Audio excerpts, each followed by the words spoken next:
Friends, আমি কঙ্কনা বাবা লাইফস্টাইলে তোমাদের সবাইকে স্বাগত। আশা করি তোমরা সবাই খুব ভালো আছো, আমিও খুব ভালো আছি। আজ হলো সোমবার এখন সকালবেলা বাজে হলো তার কটা দেখি।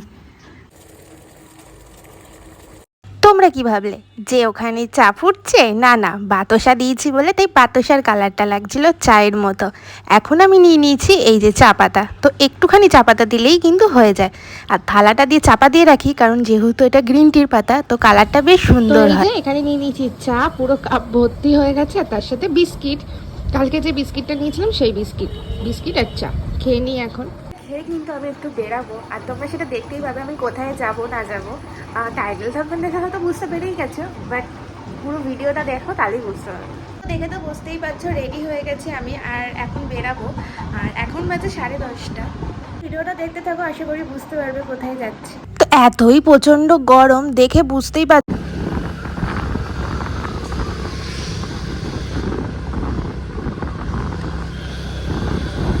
রোদ্দুর কিন্তু ওঠেনি, কিন্তু এত মেঘলা হয়ে রয়েছে, তার মধ্যেও একটা ভ্যাপসা গরম।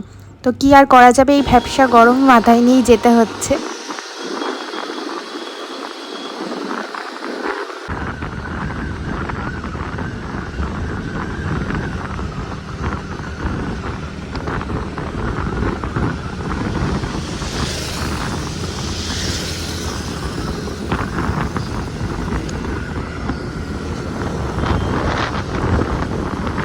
তোমরা তো দেখলেই আকাশটা কি সুন্দর লাগছে, আর এইদিকে ঠাকুর বানানো চলে এসছি। আর আমাদের বাড়ি থেকে বেশি দূর নয়, মানে বাগবাজার এখানে আসতে মোটামুটি ওই কতক্ষণ লাগে বল গাড়িতে? আধা ঘন্টা রাস্তা ফাঁকা থাকলে।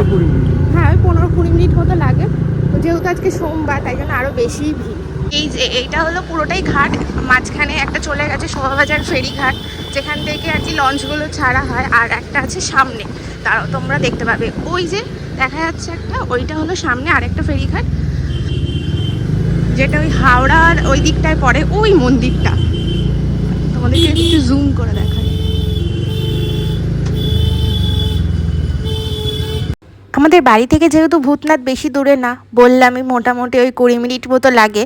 তো প্রত্যেক বছরই এই ভূতনাথে শ্রাবণ মাসেই আসা হয়, অন্য সবাই কিন্তু আসা হয় না। আর যেহেতু শ্রাবণ মাসে এখানে মেলা বসে, তাই গাড়িটা অনেকটা দূরেই পার্ক করতে হয়। অন্য সময় আসলে মন্দিরের সামনেই পার্ক করা যায়। তো গাড়িটা রেখে সামনের দিকে এসেই মনে হলো এই দোকানটা দিয়েই নিয়ে নিই, কারণ এখানে এক একটা দোকানের এক এক দাম। মন্দিরের সামনে যে দোকানগুলো সেখানের কিন্তু দাম অনেকটাই হাই, আর যে তুলনায় আমাদের ওই দিক থেকেই আমরা নিয়ে নিয়েছিলাম ঘটগুলো। আর এই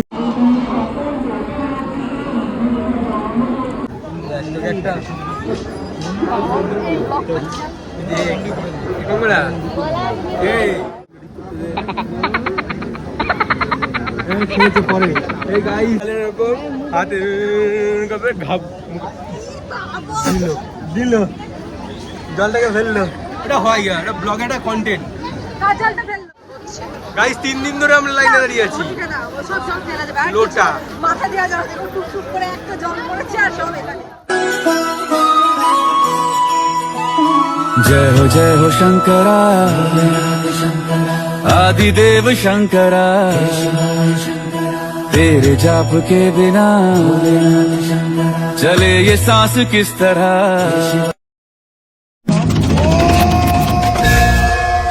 जटाओं से है जिनके जल प्रवाह, माते गंग का गले में जिनके सज रहा है हार, विश्व जंग का डमट डमट डमट डमरू कह रहा शिवय शिवम, तरल अनल गगन पवन धरा धरा शिवय शिवम।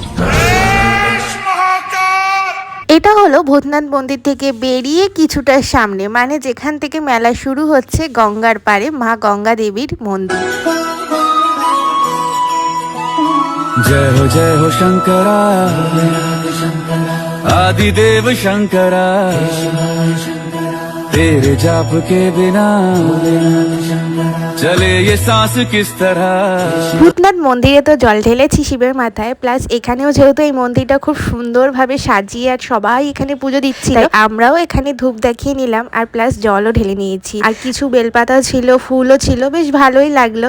অনেকগুলো শিব ঠাকুরও এখানে ছিল, আর এখানে একসাথে যেহেতু অনেকগুলো ধূপকাঠি ছিল, ও না জ্বালাতেই পারছিল না, মানে হাওয়ার চোটে, প্রচণ্ড হাওয়ার চোটে আর কি দেশলাই থেকে মানে বারবার নিভে যাচ্ছিলো, দেশলাই কাঠি শেষ হয়ে গেছিলো। আমি বললাম ওখান থেকে কয়েকটা মানে ধূপ তুই রেখে দে ওখানে।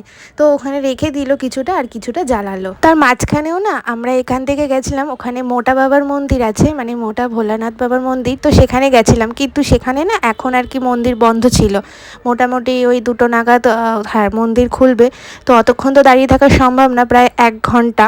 তো ওই জন্য না আমরা আর কি চলে এসেছি, না হলে আমরা প্রায় খালি পায়ে গেছিলাম, অনেকক্ষণ দাঁড়িয়েও ছিলাম। 15 মিনিট মতো দাঁড়ানোর পরে তারপরে বললো যে এখন মন্দির খোলা থাকবে না, মন্দির পরে খুলবে, তোমরা লাইনে দাঁড়িয়ে থাকো। তো যথারীতি আমরা লাইনে দাঁড়িয়েও ছিলাম, কিন্তু পরে দেখছি না অনেকটা লেট হয়ে যাবে।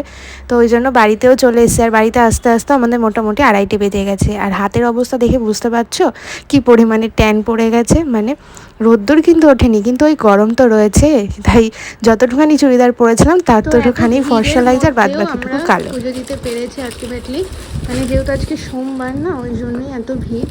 তো আমি এই ভাতটা নিয়ে এসেছি মাটির, বেশ সুন্দর লেগেছে আমার, ওই জন্যই। আর এখানে আছে, এখানে যে ফুল মিষ্টি এসব রয়েছে। আর এই ভাতটায় করে আর কি জলটা দিয়েছিলাম, বেশ ভালো লেগেছে আমার, সুন্দর নিয়ে এসে। আর কয়েকটা ফুলও রয়েছে, তো থাক, ফুলগুলো ভালো ফুল আপাতত এখানে রাখি। আর এখানে মিষ্টিটা রয়েছে, কারণ আমি প্যাকেটটা খুলে তারপর দেখাচ্ছি তোমাদের।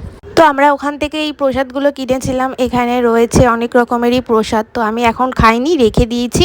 আমি খাইনি বলতে এখন বা ওখানেই খেয়েছিলাম, বন্ধুরা ওরা দিয়েছিল, ওখান থেকে একটুখানি খেয়েছিলাম। আর আমার কপালে দেখতে পাচ্ছ, দেখে কি বুঝতে পারছো কি হয়েছে কে জানে, আমি বুঝতেই পারছি না আমি যে কী করে আইব্রোটা করবো। আর তোমাদের কাছে কিছু শেয়ারও করা হলো না, কারণ আমি এত প্রচণ্ড খিদে পেয়েছে, মানে কি বলবো, প্রচণ্ড খিদে পেয়েছে, সকাল থেকে না খেয়ে রয়েছি। সেই চা, লিকার চা আর বিস্কুট খেয়ে গেছিলাম, তো সেটাই। ওই জন্য তাড়াতাড়ি করে খাবার গরম করে তাড়াতাড়ি খেয়ে নিয়েছে। তোমাদেরকে কিছু শেয়ার করা হয়নি। গুঁড়ি কচু আলুর তরকারি করেছিল আর ভাত। গুঁড়ি কচু আলুর তরকারি খেতে আমার জাস্ট অসাধারণ লাগে। অনেকে কচুর মুখী বলে থাকে, অনেকে অনেক রকম বলে থাকে, বাট ওই আমরা এটাই বলি। তো সেটা দিয়েই ভাত খেয়েছে, প্রচণ্ড দারুণ লাগছে খেতে। আমি তাড়াতাড়ি খেয়েও নিয়েছি। আর আগের দিনের ভিডিও আমার এখনও পর্যন্ত এডিট করে ওটা হয়নি, দেখি এখন ভাবছি বসে বসে এডিট করবো, কারণ জল ভরারও আছে। আর মোটামুটি এখন 3:30 বাজে, আধা ঘন্টা টাইম আছে জল আসার। তো দেখা যাক কী করি। গেছিলাম তো আজকে ঘুরতে, তোমরা তো দেখলেই কতটা কি মানে শেয়ার করতে পেরেছি বুঝতে পারছি না, দেখি এডিট করার সময় বুঝতে পারবো। আর প্রচণ্ড ভিড় ছিল আজকে, যেহেতু সোমবার তো প্রচণ্ড ভিড় ছিল। অন্য এক সময় ফাঁকায় ফাঁকায় গিয়ে তোমাদের আরও ভালোভাবে ভিডিও করে দেখানোর চেষ্টা করব, আশা করি চেষ্টা করব। তো এরপরে আরও একটা জায়গায় যাব, তো তোমরা দেখতে থাকো, ভিডিও দেখতে থাকো, আশা করি ভালোই লাগবে। সামনে তো আরও দুর্গাপুজো আসছে, আরও ভালো ভালো ভিডিও আসবে। খেয়ে উঠতে উঠতে মোটামুটি আমার 3:30 বেজে গেছিলো, কিন্তু যতই 3:30 বাজুক আমাকে তো খেয়ে দিয়ে উঠে আর কি ঘুমালে চলবে না, কারণ অনেকগুলো কাজ আছে, সেগুলো করতে হবে। বালতিতে জল ভরা, প্লাস ওপরে গাছে একটুখানি জল দিয়ে আসা। তো সেই সব করে 4:30 সময় যেই শুতে যাব, দেখি খুব প্রচণ্ড মাথা ব্যথা করছে, যেহেতু আমার মাইগ্রেনের সমস্যা। তো আমি এখানে খেয়ে নিলাম ওষুধ। আর ওষুধ খেতে না খেয়ে একটু শুতে না শুতেই একটা ফোন আসলো যে তোমার পার্সেল এসছে। আমাকে পার্সেল নিতে আবার বাইরে যেতে হবে। সামনেই যেহেতু দুর্গাপুজো, তো পার্সেল তো এখন আসবেই, প্রায় রেগুলারই বলতে পারো। রেগুলার না আসলেও 1 দিন 2 দিন ছাড়া ছাড়া তো পার্সেল আসবেই। তো আমার প্রথম পার্সেল আজকে থেকে শুরু হয়ে গেল পুজোর। তো এটা পুজোর জন্য অ্যাকচুয়ালি কিনিনি, এটা কিনেছি ডেলি ইউজ করার জন্যই। আমার আর মায়ের কি আছে বলো তো এই পারফিউমটা, মানে সরি বলেই তো দিলাম, পারফিউম আছে এই বক্সটার মধ্যে। তো এটা অফারে ডিল চলছিল বেশ ভালোই, তো আমি ওই জন্য এটাই নিয়েছিলাম। আর বেশ স্মেলটাও খুব সুন্দর। আমি এর আগে কখনো ইউজ করিনি অবশ্যই পারফিউমগুলো, বাট ওই স্মেলটা সুন্দর, বেশ ভালো, ঠকিনি, নাহলে আবার রিটার্ন করতে হতো আমাকে। তো সন্ধ্যেবেলা একটু বেরিয়েছিলাম বলতে কিছু খাবার আনার জন্যই, কারণ সন্ধ্যেবেলা পড়ানো ছিল, পড়ানোর পরেই বেরিয়েছি, তখন ওই প্রায় ওই 8টা 8:30 মতো বাজে। তো নিয়ে এসেছি কী বলো তো, দাঁড়াও বাড়িতে যাই, বাড়িতে গিয়ে তারপরে তোমাদের সন্ধ্যেবেলায় গরমা গরম আলুর চপ আর তার সাথে মুড়ি মাখা। আর এই দোকানের মুড়ি মাখাটা জাস্ট আমার অসাধারণ লাগে, আর এই দোকানের চপটাও। আগের মাঝখানে না খুব একটা ভালো করতো না, এখন আবার খুব ভালো করছে চপটা। মনে হয় কেউ কমপ্লেন করেছে, তাই জন্য। তো আমি তো খেলে হবে না, আমার গোপুসোনাকেও খাইয়ে দিয়ে শোয়ান দিয়ে দিয়েছি। আর রাত্রিরের খাবার হলো এইগুলোই, সবই বাসি খাবার। তো আজকের ভিডিওটা এইটুখানি। ভিডিওটা ভালো লাগে like comment share and subscribe করতে ভুলো না। আর তোমরা অবশ্যই কমেন্ট করে জানিও তোমাদের ভিডিওটা কেমন লাগলো, ভালো লাগলো।